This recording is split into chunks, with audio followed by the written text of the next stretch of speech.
Agalo kubategeeza omubiira yenna aliwa nga talina ipapula erimwogerako wemala okuwangulwa president munaku ekikumi esooka asimbula alinyeddako.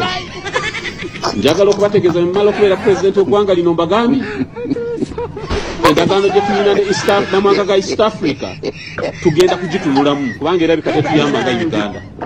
Bannaffe abakenya n'abatanzania tebeeyisa bulungi. Enjala webakuba ng'omusana guwookeza kasooli wa Uganda bamwaniriza n'ebirime ebirala. Bwe babaza Kenya ebiggalawo ne tetwagala kasooli wa Uganda. Tekoma ku ekyo negamba n'okugamba kasooli wa Uganda alimu eddagala diplomatic embarrassment. Tetulina kye twetaaga Kenya.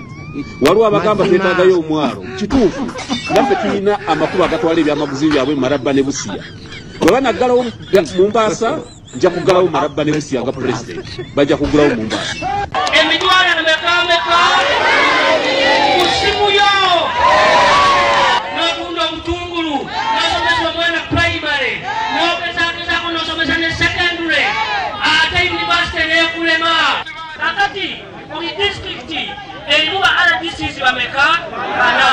Naye buli RDC alina emmotoka yaffe eya gavumenti alina omusirikale afuna amafuta ga bwereere. Nze nzekka alina enteekateeka ennungi egenda okuwajja mu bwangu nabwe mweyagalire mu nsi yammwe atalina mulimu buli mwezi emitwalo agaaga.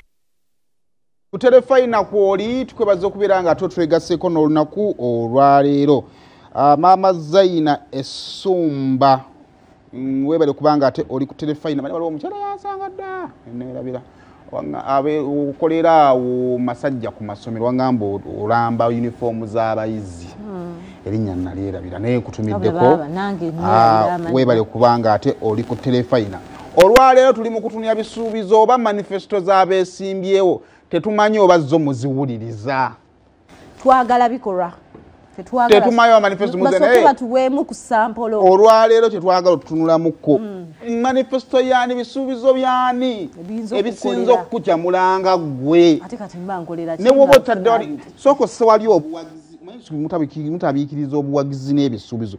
Nsobola okuba nga oli mukazi mulungi naye gasobola kuwasa naye ng'ekyamaza mu bantu kugamba oli muki kati soko ozze mabbali gw'oyagala nga candidate wo naye njagala oyisula ogamba omwana oli omuntu ayogera nnyo ogamba omusajja yayogedde lwakuba munafu.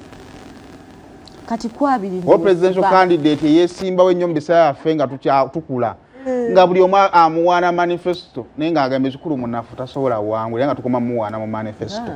Kaakati manifesto yani gye waakawulirizaamu n'ogamba nti ebisuubizo byono bibadde birungi nze binkoledde nga nze awe tugenda okutambulira olunaku olwaleero naye nga genda mu maaso okubeera nga ate obwatula bingo *238 *10# atukoma mu lutambula okusobola okubeera nga ate tugaba ssente zaffe zigenda okuba nga zisembayo olunaku olwaleero *238 *10# kuganyiza ekisuubizo ky'akasiba nti eky'emitwalo 2 nze ku nkalu wesiva lwakuba ezama nabbanja tezantuukako mu covid naye nze ku nkalu z'omuntu nze badde nteesa kasiba nti basooka atuweemuko tulabe anti era alina atasobola kutuwa nga talina buyinza soke tugezeseeko tulabe abo balina tuwazize kale afudeyo abantu nga 5 neyamunyagwe yabagwira tetwajagadde yeeyo fenali ekkubo tetwajagadde kubanga kati twafuna intermarriages nyingi bannange bajja kugoba maama b'abaana mu ggwanga leka n'okuleka oba mu kibuga nga omaze odduumira bannaye buli mugwira ng'olaba senga awo agenda ogenda okulabanga omwana ali olubuto bamugoba tuwa ebirowoozo byoggwe.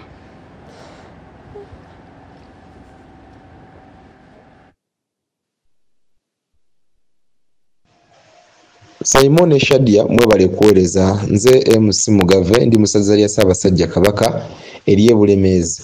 Njagala okubategeeza Kyagulanyi ne watandisuubiza kintu kyonna ye yekka olwedde kisuubizo olwedde yeyinga omuntu kisuubizo kati ne watanditaddeko bisuubizo birala byonna abadde era atukolera bulungi nnyo mwebale.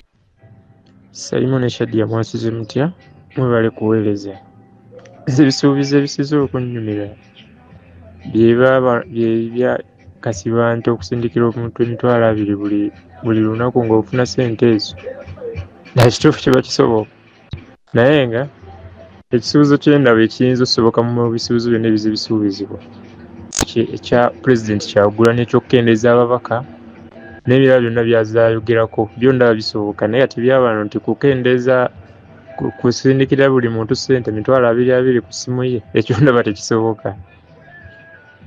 N'ono agamba amasimu agenda kuba ba-investor mu ggwanga awo aba yeerimba naye just beera nabo naye nga buli omu alina ki ekikakasa nti investor nga si bye bino byakukwata ssente z'amuwa musolo ate n'omuwa n'akola mbwa ne yeefuula investor nedda.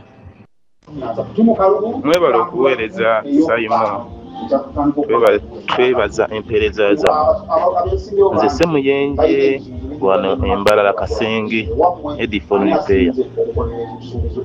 Omuntu ali omu essuubi lyaffe ffenna gwe lirimu Robert Kyagulanyi Ssentamu yalina manifesto eyinza okutereeza eggwanga lyaffe ne litereera.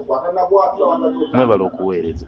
Simon webale kuweereza ne Shadia ono Mugera Ivan Masajja. Tutuganye bonna batusuubiza naye bonna banaaweebwa omukisa okutukolera ebyo oba abatasuubiza bo be bajja ate okubeerako. Mwebale kutuweereza.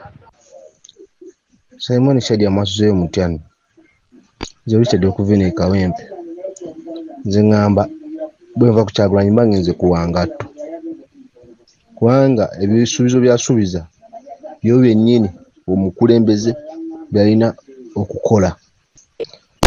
Simon omuntu akusuubiza ssente aba ayagala kukulemaza bwongo okitegeera. Omuntu akusuubiza ssente aba ayagala kukulemaza bwongo. Teri muntu agenda kujja kukuwa buli kaseera n'atakukoowa. Isa mateeka gakole. Sala emisolo kyekisooka. Kwata omunoonomu $20,000 ku ssente za Uganda obanga muwadde ebyoya by'enswa $20,000 zigenda kukola ki? Teekawe. Simon Shadia mwasuze mutya banaye ba presidential candidate ab'omulundi guno nze sebategedde. Ngamba Kyagulanyi naye mu bakandidate bonna nze ndabanga Mugisha Muntu yandibadde potential lwakuba nti talina vibe.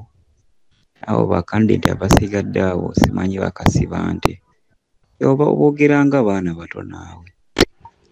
Simon kulamusizaako munange ne Shadia mujje bale gye muweereza obwakabaka bwa Buganda n'abantu bonna. Kaakati nze ekyamazima kasiba ntansesezza era nsanyusa.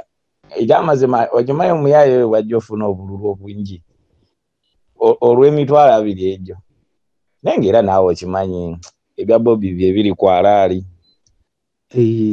Bana BBS mwe baituweereza nze Mukisa Pondi weri Antondi kyayo kiteredde.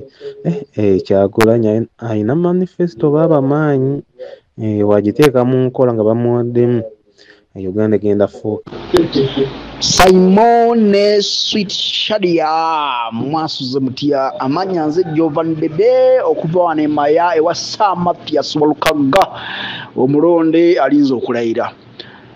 Ze manifesto ekyasinze okunyumira mu bano bonna abesimbyewo 8 eya Mubaraka Munyagwa. Mubaraka Munyagwa okugoba abagwira bannaye abagwira batunyazeeko amataka gaffe abagwira batukoze buli kimu. Osanga mu Ethiopia wano nga yeeyagala Omunnakenya Omurundi Omusudani ate abo baba balinga bali mu nsi yaabwe. Manifesto ya Munyagwa ekyasinze okukola nsigadde ojja mwasuze mutya.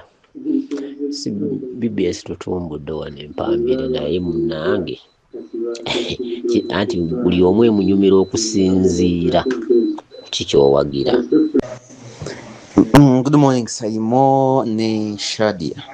Ekisuubizo nze ekisinza okunkwata omubabire ekyamunyagwa. Ekyamunyagwa kino ekyokugoba abagwira abatalina biwandiiko mu Uganda. Ne bano ba immigrants abajja aba refugees abajja ensi zaabwe ziba zaaterera baddeyo